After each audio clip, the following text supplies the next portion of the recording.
abrir a nossa Bíblia em 2 Timóteo, capítulo 4.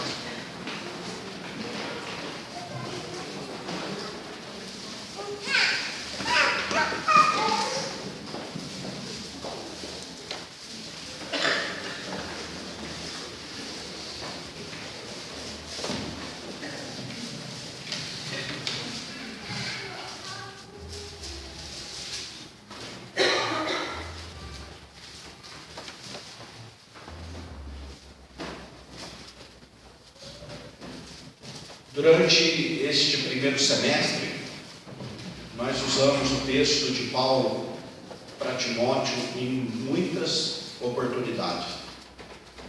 Nas quintas-feiras, nós meditamos em 1 Timóteo.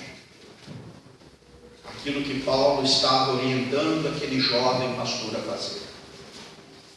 E neste último mês, aqui no culto à noite, nós estamos meditando em 2 Timóteo, um texto de despedida, um texto em que Paulo leva uma palavra de força para os tempos difíceis. Eu estava pensando sobre o tempo que nós estamos vivendo, sobre essas dificuldades, sobre esses tempos difíceis. Não sei se você está olhando para o tempo que nós estamos vivendo da mesma maneira que eu, mas eu tenho visto muita gente enfrentando tempos de muitas lutas e dificuldades. Paulo estava enfrentando um tempo assim, lá há muitos anos atrás, há quase 2.000 anos atrás. E é impressionante que a Bíblia tem texto para todo momento da nossa vida. A Bíblia tem texto para nos mostrar como nós devemos agradecer. A Bíblia tem texto para nos mostrar como nós devemos pedir. A Bíblia tem texto para nos mostrar como o cristão se porta diante das alegrias ou das dificuldades. A Bíblia nos fala sobre várias e várias etapas, momentos que nós vivemos e enfrentamos. Esse texto de 2 Timóteo é, sem sombra de dúvidas, um dos textos mais valorosos para aqueles que enfrentam tempos difíceis. Eu quero ler o capítulo 4, nós vamos encerrar nossa série de mensagens esta noite sobre a força em tempos difíceis, com esse texto de 2 Timóteo, capítulo 4. Diz assim o texto: Conjure-te perante Deus e Cristo Jesus, que há de julgar vivos e mortos, pela sua manifestação e pelo seu reino. Prega a palavra, insta, quer seja oportuno, quer não, corrige, repreende, exorta com toda longanimidade e doutrina, pois haverá tempo em que não suportarão a sã doutrina. Pelo contrário, cercar-se-ão de mestres segundo as suas próprias cobiças, como que sentindo coceira nos ouvidos, e se recusarão a dar ouvidos à verdade, entregando-se às fábulas. Tu, porém, se sóbrio em todas as coisas, suporta as aflições, faz o trabalho de um evangelista, cumpre cabalmente o teu ministério. Quanto a mim, estou sendo já oferecido por libação, e o tempo da minha partida é chegado. Combati o bom combate, completei a carreira, guardei a fé. Já agora a coroa da justiça me está guardada, a qual o Senhor, reto juiz, me dará naquele dia, e não somente a mim, mas também a todos quanto amam a sua vinda. Procura vir e ter comigo depressa, porque Demas, tendo amado o presente século, me abandonou e se foi para Tessalônica. Crescente foi para a Galácia, Tito para a Dalmácia. Somente Lucas está comigo. Toma contigo Marcos e traze-o, pois me é útil para o ministério. Quanto a Tito, mandei-o até Éfeso. Quando vieres, traze a capa que deixei em Troade, em casa de Carpo, bem como os livros, especialmente os pergaminhos. Alexandre, o latoeiro, causou-me muitos males. O Senhor lhe dará a paga segundo as suas obras. Tu, guarda-te também dele, porque resistiu fortemente às nossas palavras. Na minha primeira defesa, ninguém foi a meu favor, Antes todos me abandonaram, que isto não lhe seja posto em conta. Mas o Senhor me assistiu e me revestiu de forças, para que por meu intermédio a pregação fosse plenamente cumprida, e todos os gentios a ouvissem, e fui libertado da boca do leão. O Senhor me livrará também de toda obra maligna, e me levará salvo para o seu reino celestial. A Ele glória pelos séculos dos séculos. Amém. Saúda Prisca e Áquila e a casa de Onesíforo. Erasto ficou no Corinto. Quanto a Trófimo, deixei o doente em Mileto. Apressa-te a vir antes do inverno. Eu te envio saudações. O mesmo fazem Prudente, Lino, Cláudia e os irmãos todos. O Senhor seja com teu espírito, a graça seja convosco. Vamos orar, meus irmãos. Senhor, eu te agradeço porque a palavra do Senhor ela é rica. Te agradeço porque nós temos acesso aos teus ensinos. E te agradeço porque o Senhor nos trouxe aqui para meditarmos nela. Eu te peço que o teu Santo Espírito fale com cada um aqui neste lugar. Que o Senhor nos mostre tudo aquilo que nós precisamos nesta noite, através do teu santo livro. Em nome de Jesus. Amém. Meus irmãos, essa é uma carta de despedida emocionante. Todas as vezes que eu penso um homem de Deus, homem consagrado, homem dedicado na oração, no ensino e principalmente na evangelização dos gentios, estava sofrendo essas lutas por causa de sua fé, eu valorizo um pouco mais esses homens de Deus. Os queridos, quem está escrevendo essa carta é o velho apóstolo Paulo, aquele que durante a sua vida tinha enfrentado todas as possíveis e imagináveis lutas de um bom cristão, aquele que ele mesmo fala que foi ensinado aos pés de Gamaliel, um dos grandes mestres que havia em seu tempo, ele que era de uma linhagem nobre, ele que era um perito nas escrituras, se tornou um perseguidor dos cristãos na sua juventude. Saulo, ainda chamado, era afoito, ele era obstinado em perseguir e maltratar aqueles que estavam desvirtuando a fé dos judeus, porque o cristianismo era uma grande afronta aos judeus, com a sua religião toda engessada, com as suas normas, com as suas leis, e um Jesus que se auto-intitula o Filho de Deus, se levantou para ele próprio cumprir todas essas leis e ordenanças. Um dia ele caiu do cavalo, um dia Deus o derrubou de todo o seu orgulho. Meus irmãos, um dia também Deus nos derruba. Ah, como é terrível esse dia.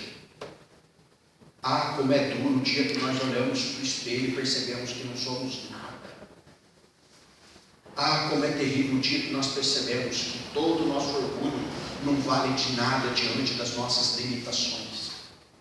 Paulo, ao cair do cavalo, perdeu o seu orgulho, perdeu a sua visão, perdeu aquilo que ele tinha de mais importante na sua vida, que era a exaltação do seu próprio eu.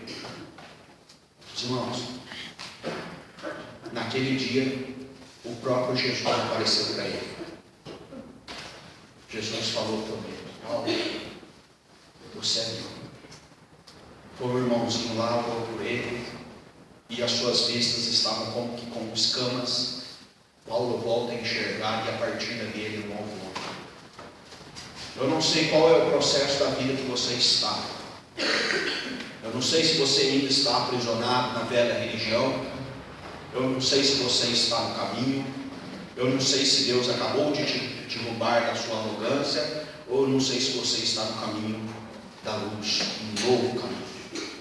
Mas em qualquer dessas etapas, em qualquer desses momentos que nós vivemos, nós sabemos que Deus tem algo para nos ensinar. Até quando Paulo estava aprendendo aos pés de Gamaliel, até quando Paulo estava debaixo da velha aliança, da velha lei, Deus estava moldando aquele homem. Meus irmãos, Deus começa a agir na nossa história no dia em que nós somos gerados. Deus já escreveu a nossa história. Deus já escreveu o nosso caminho. Deus tem o controle total da nossa vida. E até quando nós nos distanciamos dele, ele continua fiel, dirigindo a nossa história. É maravilhoso quando nós olhamos para Paulo. Paulo era um projeto mal sucedido de um religioso arrogante. Paulo era um projeto mal sucedido de um homem que confiava muito em si. Paulo tinha tudo para dar errado, mas Deus já tinha lhe escolhido antes mesmo de nascer. E assim conosco também. Independente do momento que nós estamos na história da nossa vida, eu creio que você é amado por Deus, e Deus tem um propósito na sua vida, meu querido. O Senhor conhece os seus. Paulo, ao escrever para Timóteo, lá no capítulo 2, versículo 19, ele diz isso: o Senhor conhece os que lhe pertencem. Meus irmãos, que prova de amor grande é essa? Você pode viver longos anos com alguém e você vai descobrindo coisas novas a cada dia. Pessoas são casadas 50 ou 60 anos e sempre tem algo novo para se conhecer, não é? Meus irmãos, conosco, Deus conosco não é assim. Ele nos conhece desde do nosso caráter, desde a nossa personalidade, desde os nossos planos, desde os nossos sonhos, dos nossos caminhos. O Senhor conhece os que lhe pertencem. Nós chegamos no momento em que Paulo escreve um bilhetinho de despedida. Ele está preso. Um primeiro julgamento já foi feito.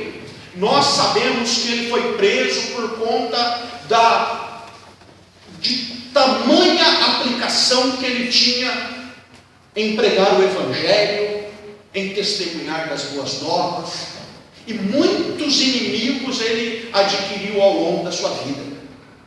Ele estava num lugar sujo, num lugar frio.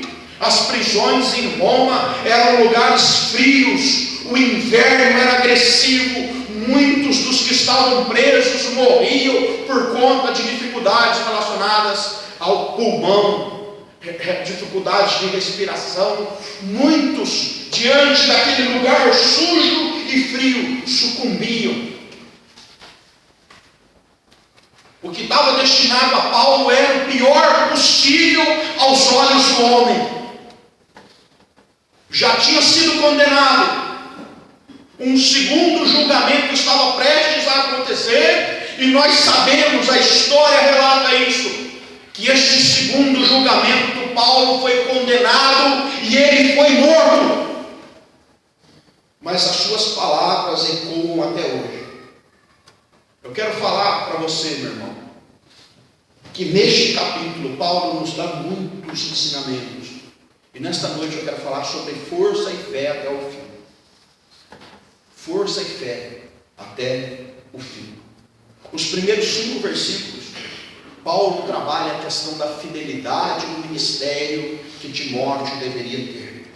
E é isso que eu quero trazer para nós aqui também. Não se esqueça da urgente necessidade da proclamação da palavra. Em tempos difíceis são cada vez mais necessários homens e mulheres de Deus que proclamam as boas notícias àqueles que estão ao redor. Os irmãos, nós sabemos do número elevado de pessoas que estão morrendo sem Jesus.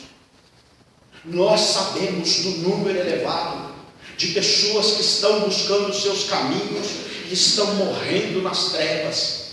A Bíblia é bem clara ao afirmar que existem dois caminhos. Um deles é o próprio Jesus.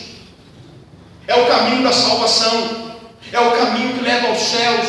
É o caminho que leva à morada gloriosa que nós viveremos com o Senhor. Outro deles é o caminho do homem. É o caminho da perdição. É o caminho do orgulho e da vaidade.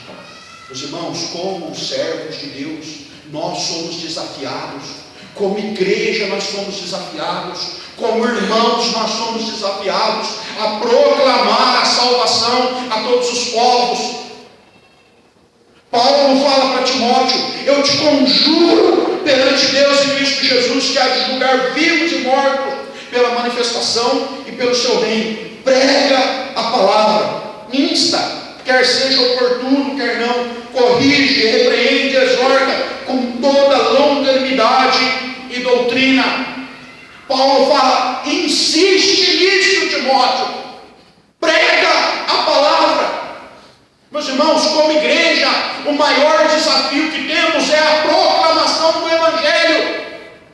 Não existe nada maior para a igreja fazer do que proclamar a verdade, proclamar a palavra, porque é a palavra quem transforma pelo ouvir. Meus queridos, muitas coisas fazemos como igreja. É muito bom estar juntos, mas aquilo que é mais necessário é pregar a palavra. Dentro da sua casa, no seu trabalho, com os seus amigos, busque oportunidades de falar de Deus. Meu querido, nós precisamos estar atentos à voz do Espírito. O Espírito abre brechas para nós.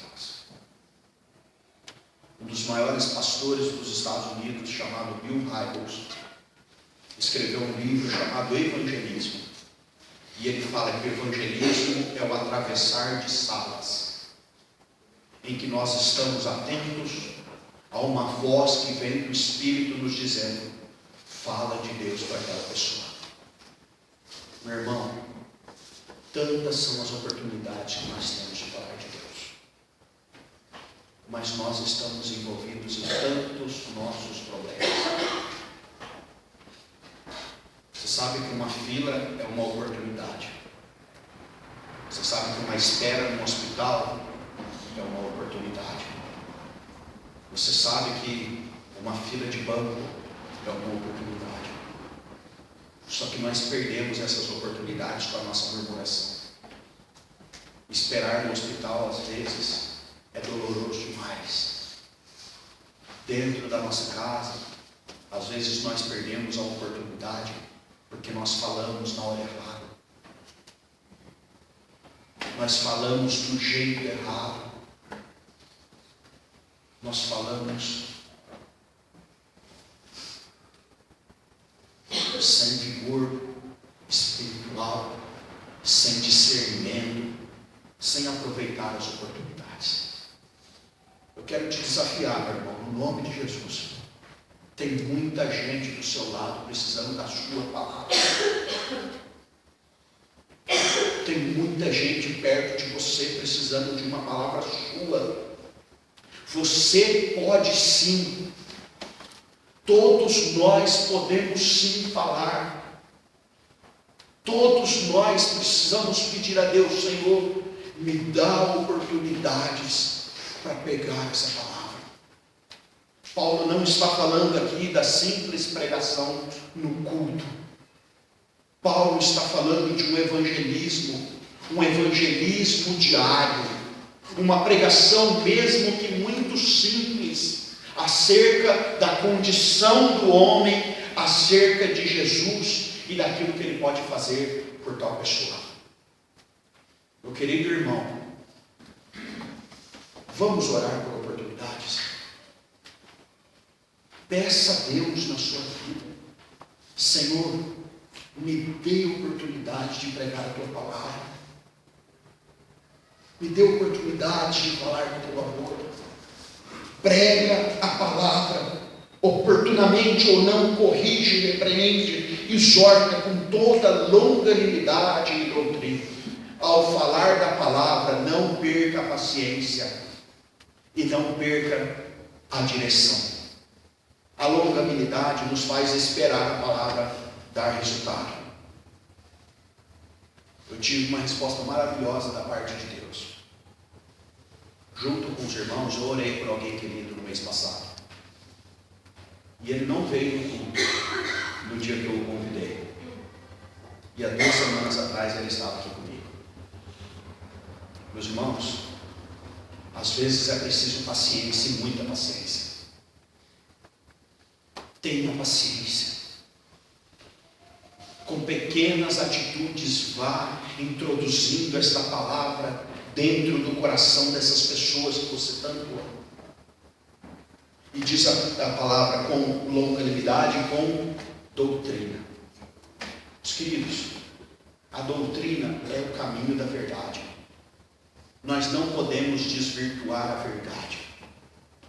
Nós não podemos esconder o inferno.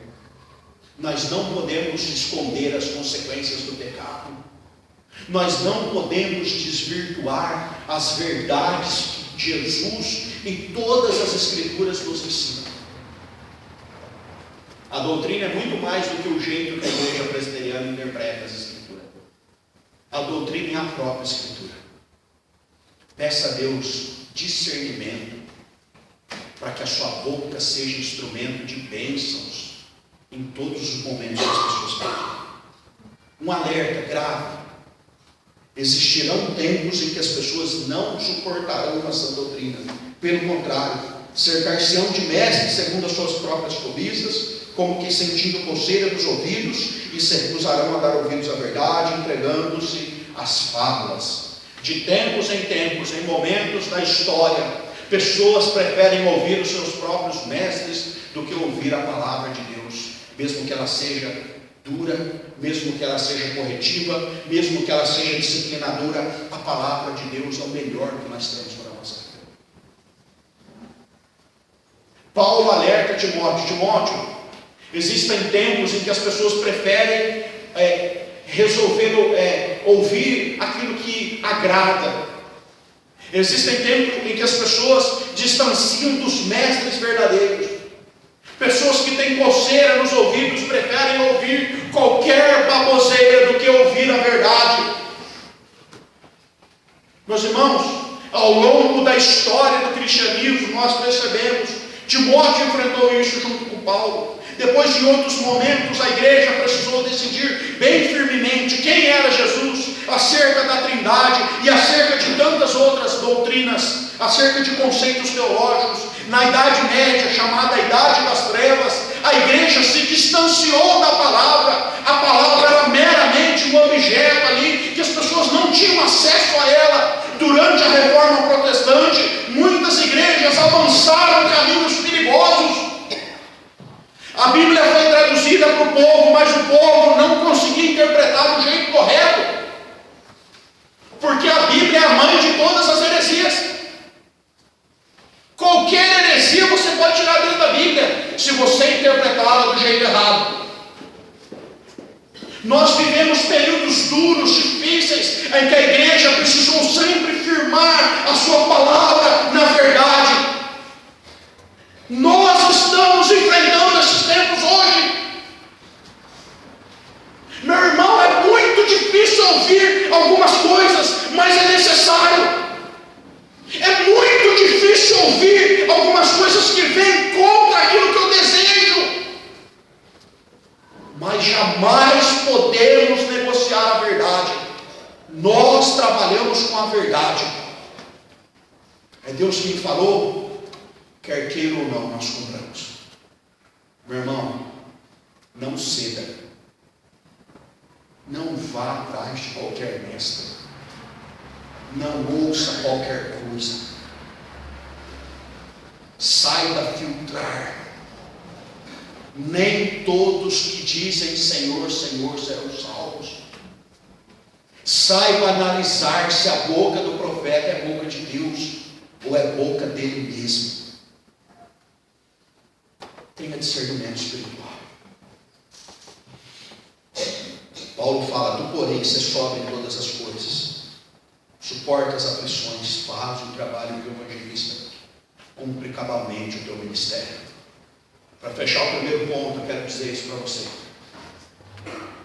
Fique firme, trabalhe, evangelize, cumpra aquilo que Deus te chamou para fazer. Segundo lugar, versículos 8, 9 e 10 são os textos mais conhecidos das Escrituras. É um bilhetinho de despedida falando: quanto a mim, estou sendo já oferecido por libação e o tempo da minha partida é chegado. Combati um bom combate, completei a carreira, guardei a fé. Já agora a coroa da justiça me está guardada, a qual o Senhor reto juiz me dará naquele dia, e não somente a mim, mas também a todos quantos amam a sua vida. Meu irmão, lute até o fim, o Senhor recompensará.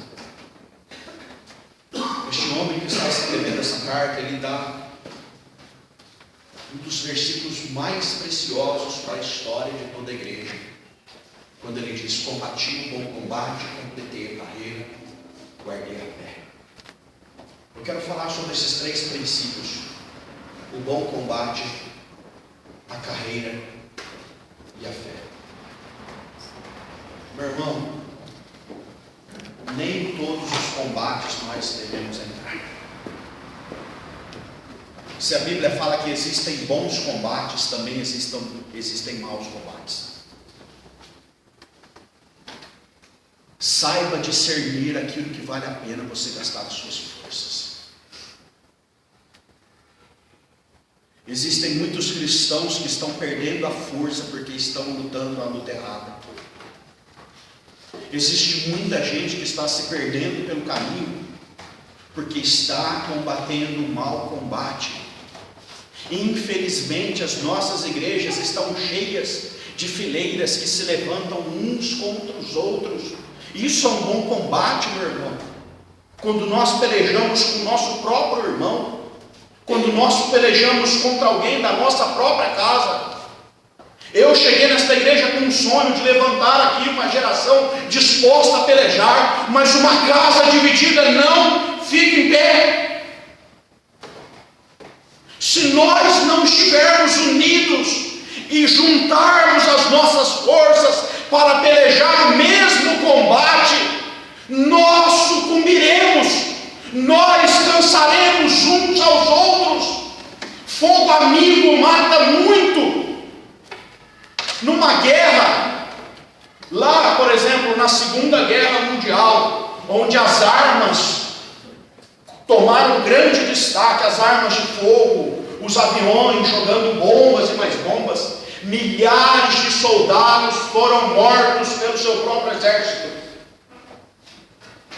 No afoito da guerra, via um grupo vindo do outro lado e uns matavam os outros. Meu irmão, que triste ver a igreja se degladiando. Que triste quando nós percebemos que o povo de Deus não consegue caminhar junto. A Bíblia fala para a gente caminhar com o inimigo 2 milhas, não fala? Se alguém te obrigar 1 milha, vai 2.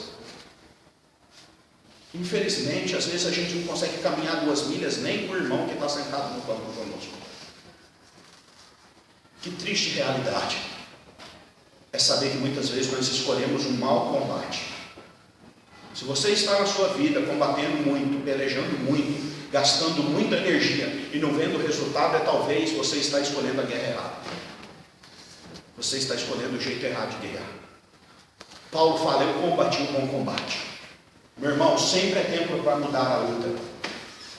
Paulo, quando Deus transformou a sua vida, Paulo deixou de ser o perseguidor para ser o perseguido. Com Deus nós triunfamos. Mas lute o combate dele. Peleja aquilo que vale a pena. Uma igreja tem que saber, cada um de nós precisamos ter consciência o que realmente nós vamos lutar.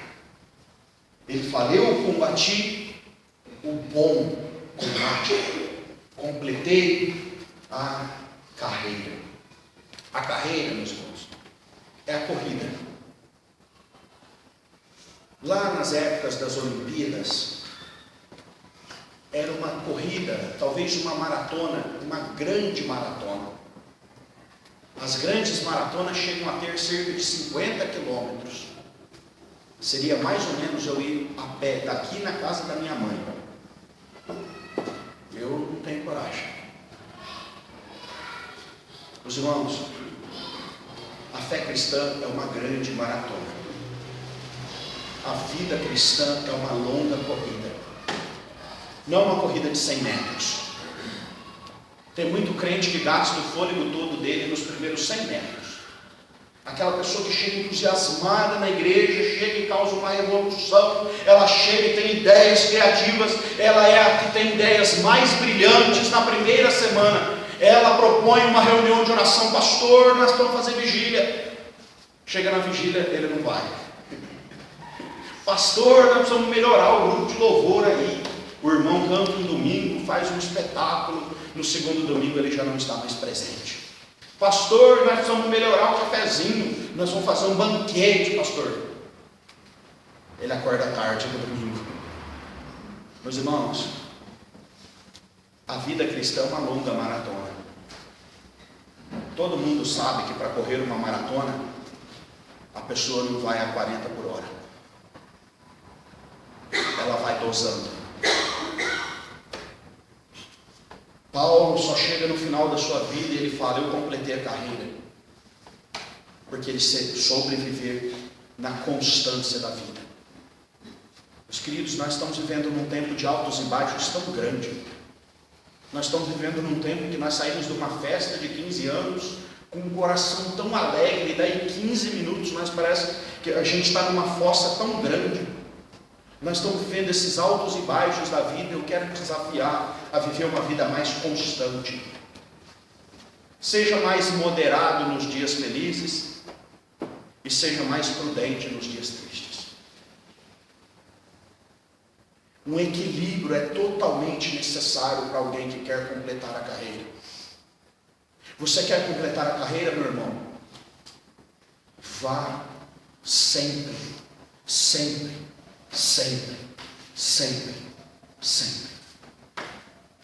Nós estamos vivendo esses tempos difíceis em que nós precisamos de um novo atrativo, nós precisamos de um novo modelo, nós precisamos de uma nova injeção de ânimo a cada dia no povo, porque o povo está se desanimando na caminhada da vida. Mas eu quero te convidar a refletir na sua vida e nesta carreira que está proposta a todos nós, em irmos com equilíbrio, com maturidade, mas com vigor até o final. Completei a carreira, diz o texto, guardei a fé. Nós só conseguimos viver a vida cristã do jeito que Deus se agrada, se toda a nossa vida estiver permeada pela fé. A fé é a esperança daquilo que não veio ainda. A fé é aquilo que está dentro do meu coração, que eu sei que vai acontecer. A fé é uma convicção de uma coisa que eu não vi com os meus olhos, mas eu creio com toda a minha vida.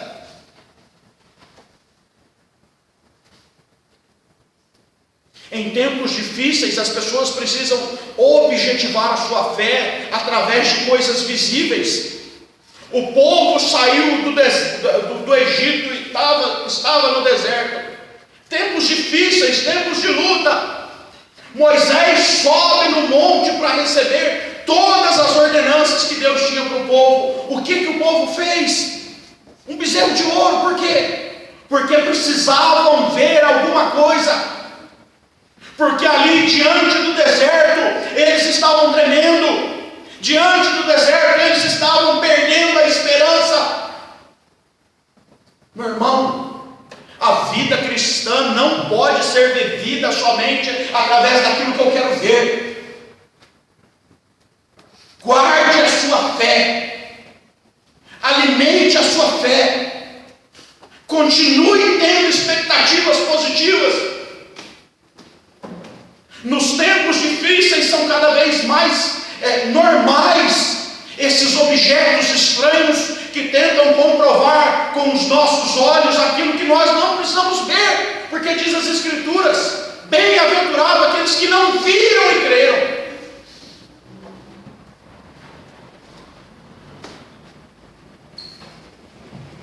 Tomé precisou ver as mãos furadas, porque eram tempos difíceis. Tomé viu Jesus na cruz. Tomé viu Jesus morto. Tomé viu a sua esperança ir embora. E em vez de crer com o coração, Tomé queria crer com os olhos. Meu irmão, mais do que nunca, pare de seguir coisas que você quer ver. Pare de esperar alguma coisa sobrenatural, visível aos olhos. Continue guardando o seu coração em Cristo. Meus irmãos, a fé faz coisas extraordinárias. A fé de um homem de Deus o leva para os lugares mais maravilhosos que ele pode viver.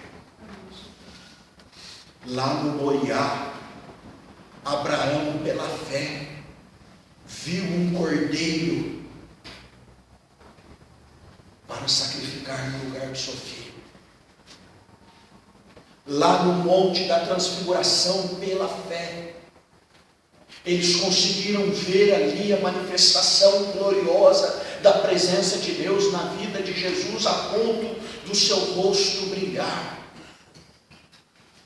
Meus irmãos, pela fé, diz as Escrituras, que muitos homens de Deus viram coisas extraordinárias.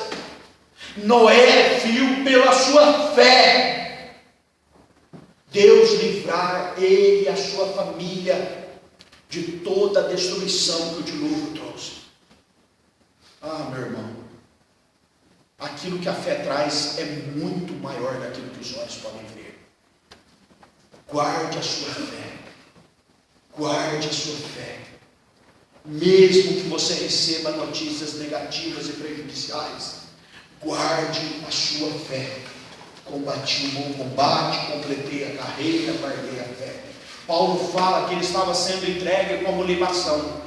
Paulo estava sendo entregue como uma oferta de sacrifício. Mas o tempo dele estava chegando e Deus estava preparando uma coroa de glória para aquele homem. Meu irmão, lute até o fim que o Senhor vai recompensar a sua vida. Lute o bom combate. Não entre em luta que não é para você. Complete a jornada que Deus tem para a sua vida. Guarde a sua fé. Terceiro ponto para a gente encerrar. Os tempos difíceis, eles separam os bons dos maus. Ele separa quem realmente está firme com Deus de quem só veio para o oba-oba. Gente, eu creio que nós estamos vivendo um tempo em que a igreja do Senhor, fiel, ela perderá alguns. Porque no meio da luta, aquele crente que não está disposto a perseverar até o fim vai sucumbir. Ele vai voltar para a casa dele. Paulo está falando que no momento que ele mais precisou, muitos o abandonaram. É assim conosco também, não é? Infelizmente, esse é um dos piores males do ser humano. Quando tudo está bem, quando uma pessoa está enriquecendo, quando uma pessoa está recebendo muito bem, quando uma pessoa está na crista da onda, todos estão perto dele. Muda a maré para ver. Eu me lembro de um dia muito triste, como pastor, em que nós marcamos duas coisas no mesmo dia. Às 6 da tarde,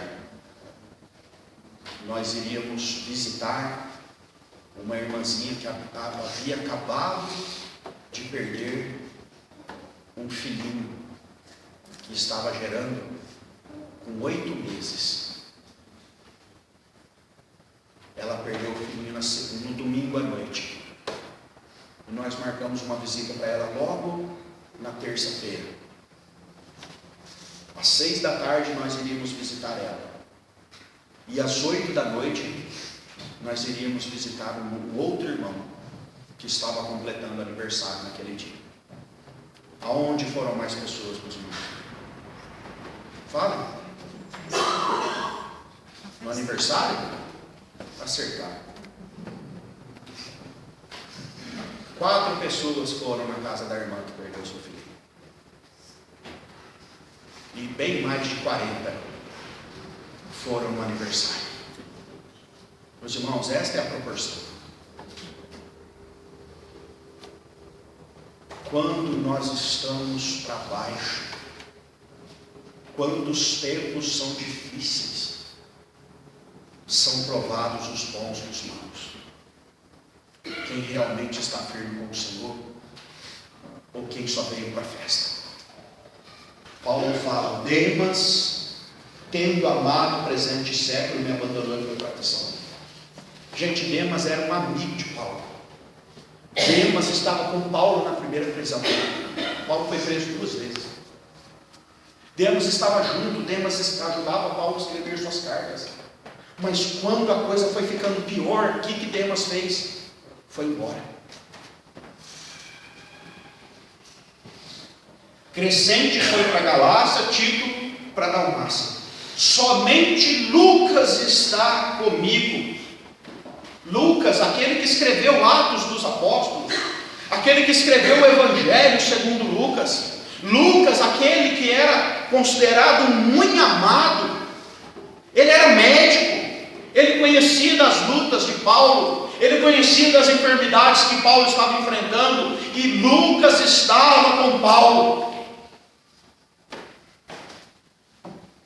O texto prossegue falando: toma contigo Marcos e traze-o, pois me é útil para o ministério. Meus irmãos, em tempos difíceis é tempo de restaurar ministérios. Marcos é aquele irmão que lá em Atos dos Apóstolos causou toda a briga que separou Paulo de Barnabé. Marcos é aquele irmão que foi para uma viagem missionária e que no meio da viagem missionária voltou embora. Paulo ficou bravo com Marcos. Nós não vamos levar ele de novo, Barnabé. Barnabé é coração de pastor. Vamos levar, Paulo. Dá uma segunda chance para Marcos. Paulo falava não. Um foi para um lado, outro foi para outro. Meus irmãos, em tempos difíceis, relacionamentos devem ser restaurados e ministérios devem ser fortalecidos. Na sua vida, na sua história, dentro da igreja, eu falo com muito temor diante de Deus. Eu sei que nós aqui dentro da nossa igreja enfrentamos tempos de lutas. É visível nas palavras dos irmãos, é visível nos números, é visível em atitudes. Meus irmãos, eu creio que é tempo da gente restaurar tudo isso que foi perdido. Amém? Meus irmãos, Paulo recebeu de volta Marcos. Essa é a atitude do cristão que vive no tempo da dificuldade. Ele deixa o seu orgulho de lado pela causa maior, que é o Evangelho de Cristo. Meus irmãos, nós precisamos quebrar tudo aquilo que o nosso coração ainda guarda. Que nesta noite Deus tire de nós tudo isso, para restaurar todos os relacionamentos e todos os ministérios que estão adormecidos. Que Deus levante da nossa igreja pessoas com desejo abundante de trabalhar incansavelmente por esta causa gloriosa. Alexandre o latoeiro, diz o versículo 14, causou-me muitos males. O Senhor lhe dará paga segundo as suas obras. Tu guarda-te também dele, porque resistiu fortemente às nossas palavras. É muito difícil entender o que aconteceu de Paulo com Alexandre o latoeiro. Mas a maior parte dos estudiosos acredita que o latoeiro significa aquele que mexe com ferragens, lata, né? Alguém que trabalhava ali com fundição. O que acontece? Alexandre estava no meio do processo todo, os estudiosos afirmam, junto com Paulo. No momento que apertou, ele se virou contra, e os estudiosos acreditam que Alexandre foi uma das testemunhas contra Paulo no julgamento que tinha acontecido anteriormente. Em tempos difíceis, pessoas nos traem. Aquelas talvez que nós depositamos a nossa confiança, aquelas que nós compartilhamos as nossas lutas, aquelas que nós entregamos as nossas decepções, essas podem se virar contra nós. Meus irmãos, diz as Escrituras que maldito é o homem que confia no homem. A nossa confiança sempre tem que estar em Deus. Nós não podemos ter medo de nos relacionar com as pessoas, mas nós não podemos depositar a nossa confiança nas pessoas, toda a nossa confiança. A nossa confiança está em Deus. Através dele nós podemos nos relacionar. E Paulo continua falando assim: olha, quando você vier, traz a capa que eu deixei em Trode, traz também os pergaminhos, os livros. Os queridos, mesmo com restrições, você pode fazer alguma coisa pelo Senhor. Mesmo quando você está dentro de um quarto, você pode fazer alguma coisa pelo Senhor. Essas filmagens, muitos dos nossos irmãos nos ouvem. Se você está nos ouvindo aí, faça alguma coisa pelo Senhor. Meus irmãos, às vezes nós colocamos as dificuldades, os empecilhos na frente daquilo que realmente vale a pena, que é: eu pelejarei até o fim com o Senhor. As restrições, as dificuldades não podem tirar de nós o desejo de continuar. Paulo fala assim: traz os livros e os pergaminhos, porque Paulo queria continuar estudando, pregando, ensinando. As dificuldades que ele tinha eram muito maiores do que as nossas. E quantos são os empecilhos e desculpas que nós colocamos? Ele fala assim: todos na minha primeira defesa me abandonaram, mas, versículo 17, mas o Senhor me assistiu e me revestiu de forças para que por meu intermédio a pregação fosse plenamente cumprida e todos os gentios a ouvissem. Eu fui libertado da boca do leão. O Senhor me livrará também de toda obra maligna e me levará salvo para o seu reino celestial. Meu irmão, quero te dizer, Deus cuida de você. Ele cuida mesmo. Ele cuida mesmo. Deus tem um propósito na nossa história. Deus escreveu a sua história. Deus dirige os seus passos. Deus tem um cuidado sobre a sua vida. Deus não desiste de você. Deus não vai te abandonar pelo caminho. Deus não vai te deixar longe. Deus vai te trazer para perto. É isso que Ele faz. Nesses tempos difíceis, é cada vez mais necessário nós nos aproximarmos de Deus. Os irmãos, se as pessoas nos decepcionam, Deus não nos decepciona. Deus nunca decepcionou um servo que buscou Ele com o coração. Busque Ele. Deseje mais dele. Nesses tempos em que são provados os bons dos maus, coloque a sua vida para ser aprovada por Deus. Que nesses tempos difíceis as pessoas possam ver em você um crente fiel, um homem valoroso, uma mulher de virtudes. Que nesses tempos difíceis a igreja do Senhor seja reconhecida por um testemunho autêntico de uma vida de compromisso com o Senhor. Se são provados os maus dos bons, nós queremos ficar do lado dos bons. Não por nós mesmos, mas por esse relacionamento que nós temos com Deus.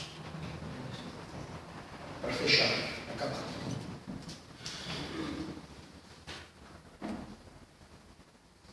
Esse texto,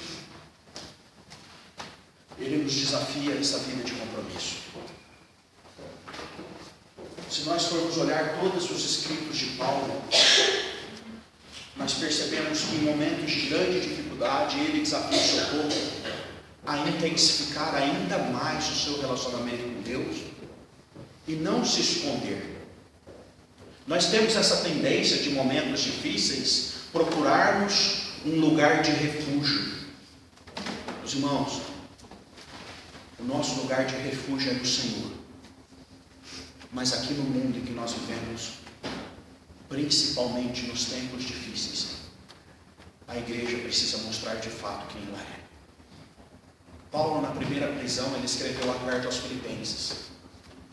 E no meio da carta aos Filipenses, lá no capítulo 4, versículo 13, ele fala: tudo posso naquele que me fortalece. Paulo fala: eu aprendi a viver contente em toda e qualquer situação. Eu sei estar humilhado e honrado. Eu sei viver em fartura, mas também sei viver em dificuldades, em escassez. Meu irmão, sobre a sua vida, reflita, valorize o seu relacionamento com Ele. Dedique a sua história para Ele. Nesses tempos de luta, são provados quem realmente está firme com o Senhor. Uma última palavra, um último alerta. Isso tudo desgasta muito. Isso tudo tira muitas nossas energias. Tempos como esses são tempos em que nós pelejamos e nós encontramos muitas dificuldades, nós nos afadigamos, nós nos cansamos. Meu irmão, no nome de Jesus, renova suas forças em Deus hoje. Hoje. Não saia daqui, não saia daqui sem pedir ao Senhor um renovo. Não saia daqui nesta noite sem pedir a Deus as condições para que você peleje e seja um vencedor.